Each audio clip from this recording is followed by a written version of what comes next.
রাজ্যের প্রাক্তন deputy speaker পাঁচবারের বিধায়ক আশিস বন্দ্যোপাধ্যায় তার মৃত্যু। রামপুরহাটে তার যে বাড়ি পার্টি অফিস সেখানেই তার ঝুলন্ত দেহ উদ্ধার হয়েছে সুইসাইড নোট। আর এই মৃত্যুতে একাধিক প্রশ্ন উঠে আসছে, কিভাবে মৃত্যু হলো। ইতিমধ্যেই ময়নাতদন্তের রিপোর্ট সামনে এসেছে, তাতে উল্লেখ রয়েছে গলায় ফাঁসে আশিস বন্দ্যোপাধ্যায়ের মৃত্যু। ময়নাতদন্তের প্রাথমিক রিপোর্টে উল্লেখ, আশিসের সুইসাইড নোট পরীক্ষার প্রক্রিয়াও শুরু। প্রাক্তন ডেপুটি স্পিকারের ফোন, সেই ফোনের ফরেনসিক মোবাইল ফরেনসিক টেস্টে পাঠানোর প্রক্রিয়াও শুরু।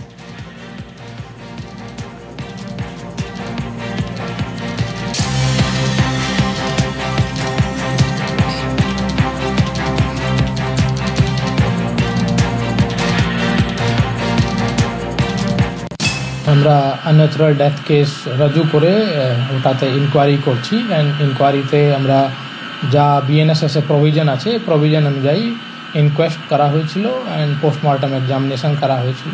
পোস্টমর্টম এক্সামিনেশনের প্রাথমিকভাবে রিপোর্টটা আমরা পেয়েছি, যেখানে যে ডক্টর বাবু আছেন যিনি পিএম করেছিলেন, উনি কজ অফ ডেথ নিয়ে একটা ওপিনিয়ন দিয়েছেন। The cause of death is the death was caused due to effects of antemortem hanging, and সে কেসে আমরা ফার্দার ইনকোয়ারি, ফার্দার প্রসিডিংসগুলো চলছে, যেভাবে বিএনএসএস এর প্রসিজার আছে সেভাবে। আশিস বন্দ্যোপাধ্যায়ের পরিবারের সঙ্গে ফোনে ভিডিও কলে কথা মুখ্যমন্ত্রী শুভেন্দু অধিকারীর। ভদ্র রাজনীতিবিদ ছিলেন এবং সময় পেলে তার বাড়িতেও যাবেন। শিক্ষাবিদ, সৎ মানুষ ছিলেন আশিস বন্দ্যোপাধ্যায়। সময় পেলে প্রয়াত প্রাক্তন মন্ত্রীর বাড়িতে যাবেন তিনি, বললেন শুভেন্দু অধিকারী।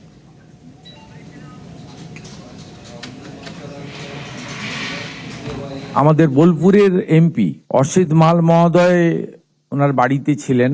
আমি নিজে আমার ফোন থেকে অসিত মালের ফোনে ভিডিও কল করি, পুরো পরিবার এক জায়গায় ছিল। ওনার দুই দাদা এবং বৌদি, অসিত মাল সহ।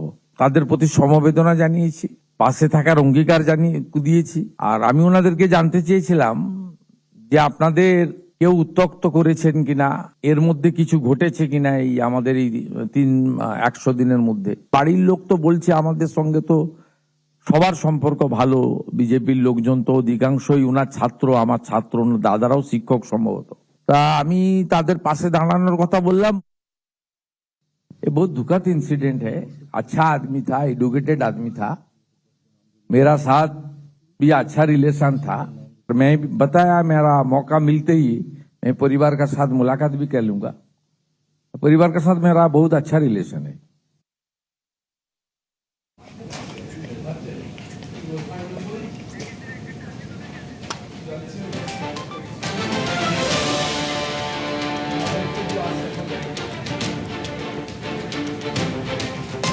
রাজ্যের প্রাক্তন মন্ত্রী, 5 বারের বিধায়ক আশিস বন্দ্যোপাধ্যায়ের মৃত্যু ঘিরে রহস্য। রামপুরহাটের বাড়ির নিচে পার্টি অফিস থেকে উদ্ধার ঝুলন্ত দেহ, মিলেছে সুইসাইড নোট। রাজ্য রাজনীতিতে আলোড়ন।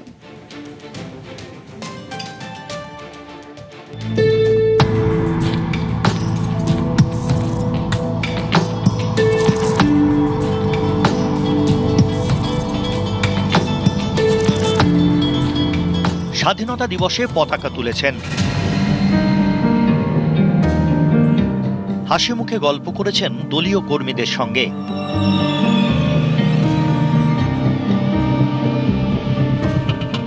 কিন্তু এক রাতের মধ্যেই এ কি হলো? মাস্টারমশাই আশিস বন্দ্যোপাধ্যায় বীরভূমের রামপুরহাটের 5 বারের বিধায়ক, রাজ্য বিধানসভার প্রাক্তন ডেপুটি স্পিকার, ছিলেন মমতার মন্ত্রিসভার গুরুত্বপূর্ণ সদস্য। রবিবার 7 সকালে রামপুরহাটের হাটতলায় বাড়ির নিচের পার্টি অফিসে উদ্ধার হয় তার ঝুলন্ত দেহ। শহরের যে 5 নম্বর ওয়ার্ড, সেই 5 নম্বর ওয়ার্ডের যে বাড়ি, সেই বাড়ির দলীয় কার্যালয়ে এবং রামপুরহাট থানার পুলিশ মৃতদেহ উদ্ধার করে ময়না তদন্তের জন্য রামপুরহাট মেডিকেল কলেজ ও হাসপাতালে পাঠায়।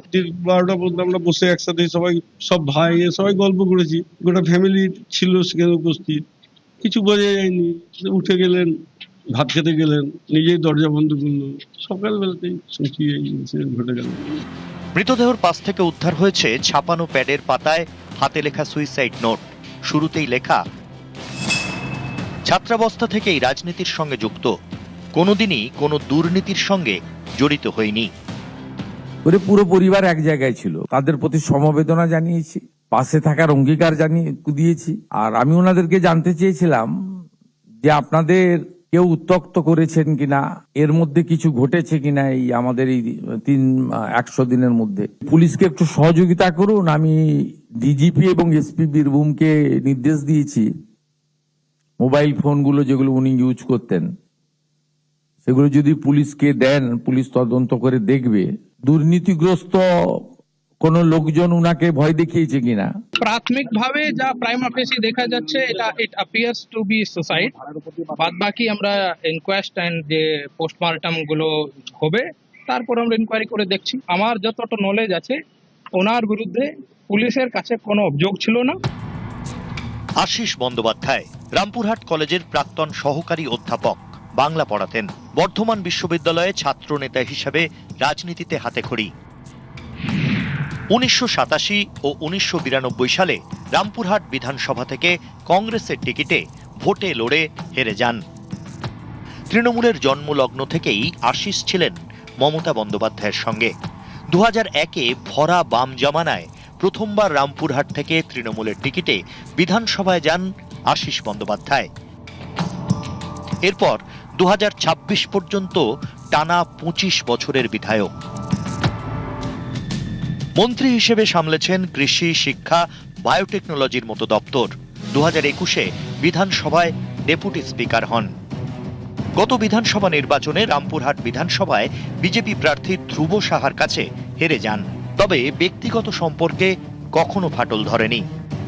আমি নিজে গিয়ে তার বাড়িতে প্রণাম করে এসেছিলাম। যেদিনকে গেছিলাম মনে হয়নি যে তিনি আত্মহত্যা করতে পারেন, কিন্তু আজকে তাকে আত্মহত্যা করতে হয়েছে। দলীয় কিংবা তার পারিবারিক কোনো কারণ আছে কিনা তদন্ত করতে হবে। ঘটনার খবর পেয়ে আশিস বন্দ্যোপাধ্যায়ের বাড়িতে ছুটে যান বীরভূমের সাংসদ শতাব্দী রায়। এই মৃত্যু কিন্তু শুধু আশিসদার একার নয়, অনেকের হতে পারে। কে কোন দলে আছে, কে কোন দলে নেই, কে কেন করছে কি না, সে মানুষ এত ভাবে তাদেরকে অপমান করছে, এই অপমানটা সবার পক্ষে নেওয়া সম্ভব নয়। সেই মানুষটা এতবারের এমএলএ, শ্রদ্ধার মানুষ, তাকে যদি প্রতিদিন প্রতিনিয়ত অপমান করা হয়, সে অপমান নেওয়া কিন্তু সত্যি সম্ভব নয়। যদি এই মৃত্যু সুইসাইডের জন্য, অবসাদের জন্য হয়, এরকম মৃত্যুর খবর কিন্তু আরো পাবেন আপনারা। কারণ এই জন্যে যে মানুষ সোশ্যাল মিডিয়া যে জায়গায় পৌঁছেছে, তাতে কিন্তু একটা মানুষকে মেরে ফেলা খুব সহজ হয়ে যাচ্ছে। আশিস বন্দ্যোপাধ্যায়ের মৃতদেহের ময়নাতদন্ত হয় রামপুরহাট মেডিকেল কলেজে। সেখানে পৌঁছন নব তৃণমূলের বীরভূম জেলার সভাপতি অনুব্রত মণ্ডল। ভালো লোক ছিল এটুকু জানি, এবং খুব ভদ্র লোক ছিল, 5 বারের এমএলএ বটে। তো কেন এরকম হলো বুঝতে পারছি না। ওনার তো কোনো শত্রু নাই। আশিস বন্দ্যোপাধ্যায়ের মৃত্যুতে আলোড়ন পড়ে গেছে রাজ্য রাজনীতিতে। শোক জ্ঞাপন করেছেন বিপক্ষ শিবিরের নেতারাও।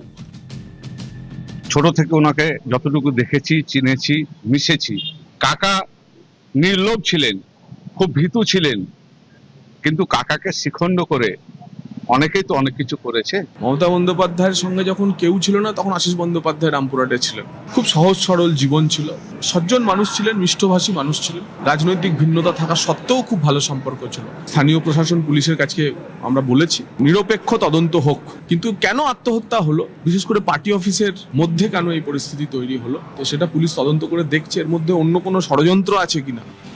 বীরভূম থেকে অক্ষয় ধীবর, নিউজ 18 বাংলা। আশিস বন্দ্যোপাধ্যায়ের মৃত্যুর পর টিআরডিএ নিয়ে বিতর্ক।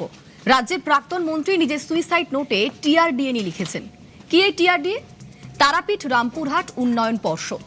এই কমিটি কিভাবে কাজ করে? এই কমিটি মূলত তারাপীঠ ও রামপুরহাট এলাকার সার্বিক উন্নয়ন, পরিকল্পনা এবং পর্যটনের বিষয় দেখে। কমিটির চেয়ারম্যান ছিলেন তিনি চেয়ারম্যান থাকাকালীনই তারাপীঠ রামপুরহাট উন্নয়ন পর্ষদের বিরুদ্ধে নানান অভিযোগ ওঠে। আপনাদের দেখাবো কি কি সেই অভিযোগ।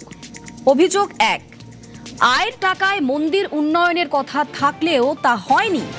অভিযোগ, মন্দির উন্নয়নের টাকা আত্মসাৎ হয়েছে।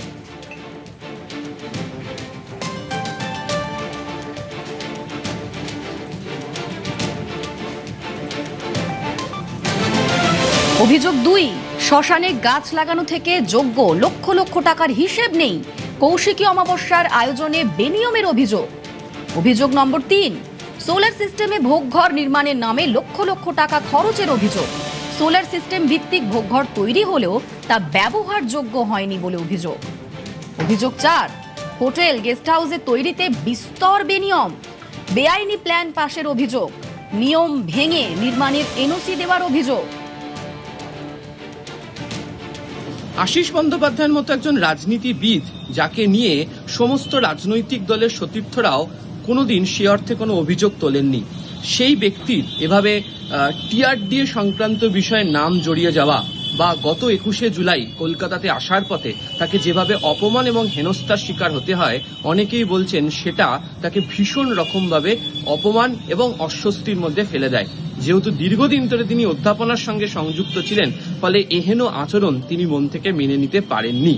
তবে সত্যি টিআরডিএ সংক্রান্ত ঘটনার সঙ্গে কেন বারবার তার নাম সামনে নিয়ে আসা হচ্ছিল বা কেন তিনি অস্বস্তির মধ্যে পড়ছিলেন, তার পিছনে অন্য কোনো বৃহত্তর রাজনৈতিক অঙ্ক রয়েছে কিনা সেটাও তদন্তে যেন উঠে আসেন চাইছেন সমস্ত রাজনৈতিক দলের বা বিভাগের সদস্যরাও।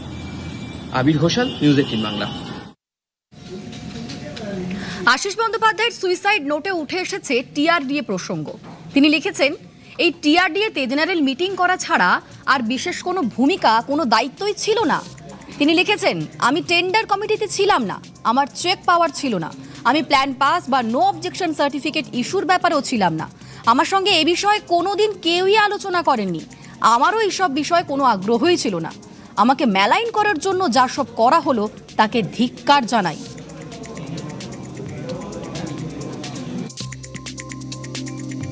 আশিস ব্যানার্জি আজীবন রাজনৈতিক সততার প্রতীক এবং রাজনৈতিক ব্যক্তিত্ব। মানসিক দুশ্চিন্তা কি ছিল ওনার, সেটা তো বলতে পারবো না। তার দীর্ঘ রাজনৈতিক জীবনে আশিস ব্যানার্জি কারো কাছে কোনোদিন 5টা পয়সা নিয়েছেন বা কোনো দুর্নীতির অভিযোগ তার বিরুদ্ধে তার হাজার সত্ত্বেও কিন্তু এটা আজ পর্যন্ত বলতে পারেননি। তার মতো সৎ নিষ্ঠাবান রাজনৈতিক কর্মী খুব বিরল। ওনাকে কেউ পছন্দ করতে পারেন, না করতে পারেন, কিন্তু আশিস ব্যানার্জি চোর, কারা কাছে 1 পয়সা খেয়েছেন একথা কেউ বিশ্বাস করবে না। সেটাই দুঃখ পেয়েছেন বেশি করে। কিছুদিন আগে একটা রাস্তায় একটা ছেলে ধরেছিল, তারপর অনেকে অনেক ফেসবুকে অনেক কমেন্ট করছেন যেগুলো মেনে নিতে পারছেন না। সুইসাইড নোটটা থেকে আমার তাই মনে হলো। রাজনীতি লোকদের সব থেকে একটা অকারণে কারোর উপর ব্লেম চেপে যায়। উনি ওখানকার কোনো টেন্ডার অথরিটি ওনার ছিল না, ওখানে সই করা উনি করতেন না, টিআরডিএ উনি ছিলেন না, এবং কোনো রকম চেক পাওয়ার উনি নিজের হাতে কোনোদিন রাখেননি। সুতরাং যারাই এদিক ওদিকে কথা তুলছেন, আমি মনে করি তারা বিভ্রান্তি ছড়াচ্ছেন সমাজে, কেননা উনি ওটার সঙ্গে কোনোভাবেই যুক্ত ছিলেন না। যার চেক পাওয়ার ক্ষমতা থাকবে না, যার টেন্ডার পাওয়ার ক্ষমতা থাকবে না, সে কিভাবে দুর্নীতির সঙ্গে যুক্ত থাকবে? সুতরাং আমরা এটাকে নস্যাৎ করছি। সেগুলো হয়তো সেন্টিমেন্টে তার কোথাও আঘাত করেছে। 2011 সালে আমি স্যারের সঙ্গে আমার প্রথম পরিচয় কলেজ সূত্রেই, ঠিক আছে, ওখান থেকে আমার ছাত্র পরিষদে হাতে করি। স্যার আমার শিক্ষাগুরু ছিলেন। উনি দুর্নীতির সঙ্গে এতটুকু জড়িত থাকবে বলে আমরা কোনোদিন ভাবিও নি, ভাববও না। আর স্যার এই সবের সঙ্গে যুক্ত থাকবেনও না। উনি সাদা পায়জামা, সাদা পাঞ্জাবি পরতেন, ওনার গায়ে একটা কাদাও লাগতে পারে বলে আমাদের এতটুকু বিন্দুমাত্র বিশ্বাস হয় না। নির্ভীক এবং সৎ মানুষ হিসেবে আমরা ওনাকে চিনি। উনি খুব সেন্টিমেন্টাল লোক ছিলেন। ওনাকে হয়তো এমন কিছু একটা ব্যাপার ছিল যেটা ওনাকে আঘাত লাগে, যার জন্য হয়তো এই দুর্ঘটনাটা ঘটে। কত উত্তরণের পর ওনার সঙ্গে আমার কথা হয়, উনি বলেন যে তোরা ঠিকঠাক চল, ঠিক মতো চলবি, মানুষের মতো মানুষ হবি। কিন্তু উনি যে এই এত বড় জিনিসটা একটা ঘটাবেন, এটা আমরা স্বপ্নেও কোনোদিন ভাবিনি।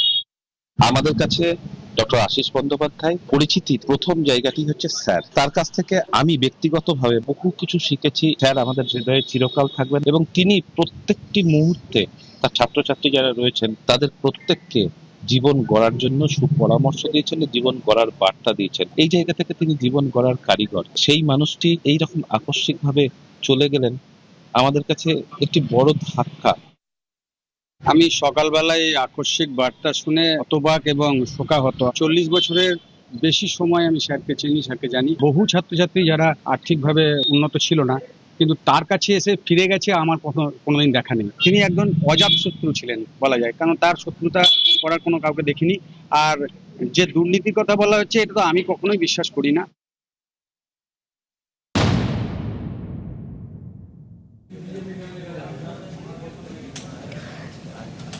রাজ্যের প্রাক্তন ডেপুটি স্পিকার, 5 বারের বিধায়ক, তৃণমূল সরকারের আমলে তিনি গুরুদায়িত্ব সামলেছেন। সেই আশিস বন্দ্যোপাধ্যায়েরই ঝুলন্ত দেহ উদ্ধার এবং সেই দেহ উদ্ধারে তোলপাড় রাজ্য রাজনীতি। প্রশ্ন একটাই, কেন এই মৃত্যু? আশিস বন্দ্যোপাধ্যায় একজন শিক্ষাবিদ, সজ্জন রাজনীতিবিদ, ব্যক্তিগতভাবে একজন সজ্জন সৎ মানুষ। তার এভাবে চলে যাওয়া এবং কোনো কারণ ছাড়াই, কারণ মিনস এই জন্য বলবো, বিজেপি প্রার্থী জিতে 5 বারের এমএলএ কে হারানোর পর বাড়ি গিয়ে প্রণাম করেছে। এই যে 4 মাস আগের নির্বাচনে তো আপনি এরকম উদাহরণ খুব একটা দিতে পারবেন না, যে যার সঙ্গে লড়াই করলো তাকে হারালো, দিয়ে তার বাড়িতে গিয়ে প্রণাম করে আশীর্বাদ চেয়ে নিচ্ছে যাতে আমি আপনার দেখানো পথে 5 বছর চলতে পারি। এটা তো ওনার ক্ষেত্রে ঘটেছে। বিজেপির ওনার পরিবারও আমাকে বললেন যে বিজেপির সকলের সঙ্গে আমাদের সম্পর্ক ভালো, কারোর সঙ্গেই কোনো খারাপ সম্পর্ক ছিল না। তো স্বাভাবিকভাবে ওনার চলে যাওয়াটা দুঃখজনক, এবং উনি থাকলে আমার মনে হয় ভালোই হতো। দলের কেউ কেউ খারাপ কাজ করেছে, তার যদি প্রভাব ওর গায়ে পড়ে গিয়ে এই অসম্মানটা মানতে পারছিল না। কোথাও গেলেই চোর বলে চিৎকার অথবা গায়ে ডিম ছুঁড়ে মারা। এটা যারা ভদ্রভাবে সমাজে বিচরণ করেছে, রাজনীতি করেছে, কোনো একজন মানুষের কাছেও শুনিনি যে আশিস খারাপ লোক, আশিস অন্যায় করে, আশিস তোলাবাজি করে, এরকম কোনো কথা কখনো শুনিনি। এই যে দুঃখ, রাজনীতি করতে গিয়ে তাকে অসম্মানিত হতে হলো, যার পরিণতিতে এমন একটা রাস্তা বেছে নিল যার থেকে দুর্ভাগ্যের আর দুঃখের কিছু নেই।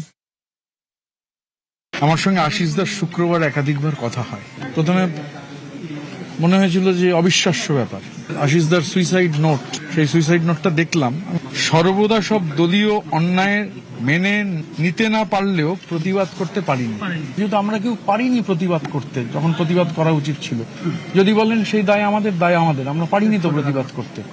এবার যখন প্রতিনিয়ত জিনিসপত্র বেরোচ্ছে এবং এখন এটা পরিষ্কার যে যা হয়েছে সেটা একটা অর্গানাইজ লুট অ্যান্ড লিগালাইজ প্লান্ডার, আর তার দায় দিতে হচ্ছে অগণিত। আশিসদার মতো সর্বজন শ্রদ্ধেয় মানুষ এরকম আরো অনেকে আছেন যারা করেছে, তাদের চোট শুনতে হওয়া কোনো সমস্যা নয়, কিন্তু যিনি কিছু করেননি, যারা কিছু করেনি। 5 বারের বিধায়ক, 15 বছরে তৃণমূল সরকারের সামলেছেন একাধিক গুরুদায়িত্ব। সেই আশিস বন্দ্যোপাধ্যায় সুইসাইড নোটে লিখলেন, মনে হচ্ছে রাজনীতিতে আসাটাই ভুল হয়েছে। কোন আক্ষেপ থেকে তিনি লিখলেন এ কথা? কেন তার পরিবারের আগামী প্রজন্মকে পলিটিক্সে না আসার পরামর্শ দিলেন? জেনজি বলছে পলিটিক্সের সংস্কার প্রয়োজন। আশিস বন্দ্যোপাধ্যায় কি সেটাই বুঝিয়ে দিলেন? মনে হচ্ছে রাজনীতিতে আসাটাই ভুল হয়েছে। আমার বংশের ছেলেদের রাজনীতি না করারই পরামর্শ দিচ্ছি, ওরা ওদের নিজ নিজ কাজের মধ্যেই থাক। 4-5 দশকের দীর্ঘ রাজনৈতিক জীবন, শুরু ছাত্র রাজনীতি থেকে। 5 বারের বিধায়ক, ছিলেন মন্ত্রী, বিধানসভার ডেপুটি স্পিকার। তাকে দেখে কত ছেলে মেয়ে রাজনীতিতে এসেছেন। সেই আশিস বন্দ্যোপাধ্যায় কেন ভবিষ্যৎ প্রজন্মকে রাজনীতি থেকে দূরে থাকার পরামর্শ দিয়ে গেলেন? কোনো দুঃখ, কোনো মনস্তাপ থেকে কথা লিখেছেন আশিস? প্রশ্নগুলো অনেককেই ভাবাচ্ছে। জেনজিদের একটা আন্দোলন সামনে আসছে, সেখানে যখন আশিসবাবু তার মৃত্যুকালীন বয়ানে লিখে যাচ্ছেন, যদি সেটি সত্যি হয় যে তিনি চান না যে তার ভবিষ্যৎ প্রজন্ম রাজনীতিতে আসুক, এই যে কত বড় হতাশার কথা, সত্যি এটা ভাবার বিষয়। আমাদের ভাবনা থাকবে সেটা হচ্ছে আগামী দিনে সৎ, আন্তরিক আজকের যে ছাত্র যুবরা তারা সামনে আসুন। অনেকেই মনে করেন রাজনীতি ভালো ছেলে মেয়েদের জন্য নয়, তাহলে ভবিষ্যতে কারা ধরবে দেশের হাল? এই পরিস্থিতিতে দেশ করতে জেনজিদের পাশে চাইছেন রাজনীতিবিদরা। সেখানে আশিস বন্দ্যোপাধ্যায় তো ছাত্র রাজনীতি করে উঠে আসা নেতা। তাঁর সুইসাইড নোটে পরিবারের উত্তরসূরিদের রাজনীতিতে না আসার পরামর্শ দিয়ে গেলেন। তার শেষ চিঠি শুরুই হচ্ছে ব্যক্তিগত অভিজ্ঞতার কথা বলে। আশিস বন্দ্যোপাধ্যায় লিখেছেন, ছাত্রাবস্থা থেকেই রাজনীতির সঙ্গে যুক্ত, কোনোদিনই কোনো দুর্নীতির সঙ্গে জড়ায়নি। ছাত্র সংসদের সাধারণ সম্পাদক হয়েছি বর্ধমান বিশ্ববিদ্যালয়ে, সেখানেও কোনো দুর্নীতির সঙ্গে জড়িত হইনি। এই দুর্নীতিমুক্ত স্বচ্ছ রাজনীতির স্বপ্নই তো দেখছে জেনজিরা। দিল্লি ঝাড়খণ্ডের আন্দোলন এই ভাবনারই প্রতিফলন। এতদিন গতানুগতিক যে রাজনীতি চলে এসেছে সেই ধারণাই ভেঙে ফেলতে চাইছে জেনজি। দুর্নীতির পোকায় কাটা ব্যবস্থায় বদল চাইছে, রাজনৈতিক সংস্কারের দাবি তুলছে। ঠিক এমন সময়ে স্বচ্ছ ভাবমূর্তির রাজনীতিবিদ বলে পরিচিত আশিস বন্দ্যোপাধ্যায়ের এভাবে চলে যাওয়াটা মানতে পারছেন না অনেকেই। ভদ্রলোক আগামী দিনে রাজনীতি করবে না। তৃণমূলের আমলে একটা অন্য রাজনীতি ছিল, বিজেপির আমলেও আবার একটা অন্য রাজনীতি চলে আসছে। মানে পরিষ্কার পরিচ্ছন্ন রাজনীতি করার সংখ্যা পশ্চিমবঙ্গে কমে গেছে। এখন দুষ্ট লোকরা রাজনীতির মাথায় বসে আছে। সুইসাইড নোট মানে স্বীকারোক্তি। শেষ লেখায় আশিস বন্দ্যোপাধ্যায়ের স্বীকারোক্তি, মনে হচ্ছে রাজনীতিতে আসাটাই ভুল হয়েছে। আমার বংশের ছেলেদের রাজনীতি না করারই পরামর্শ দিচ্ছি, ওরা ওদের নিজ নিজ কাজের মধ্যেই থাক। এখানেই থামেননি, সুইসাইড নোটে এও লিখেছেন, সর্বদা দলীয় অন্যায়কে মেনে নিতে না পারলেও প্রতিবাদ করতে পারিনি। জেনজিরাও তো এটাই চায়, অচলায়তন ভেঙে ফেলতে, যা ভুল যা অন্যায় সেটা গলা ফাটিয়ে বলতে। আশিস বন্দ্যোপাধ্যায় কি এভাবেই সরব হতে চেয়েছিলেন? পারেননি বলেই কি গুমড়ে গুমড়ে মরছিলেন? জেনজির সঙ্গে কি মিলে যাচ্ছে না আশিস বন্দ্যোপাধ্যায়ের সুইসাইড নোটের স্বীকারোক্তি? নিউজ 18।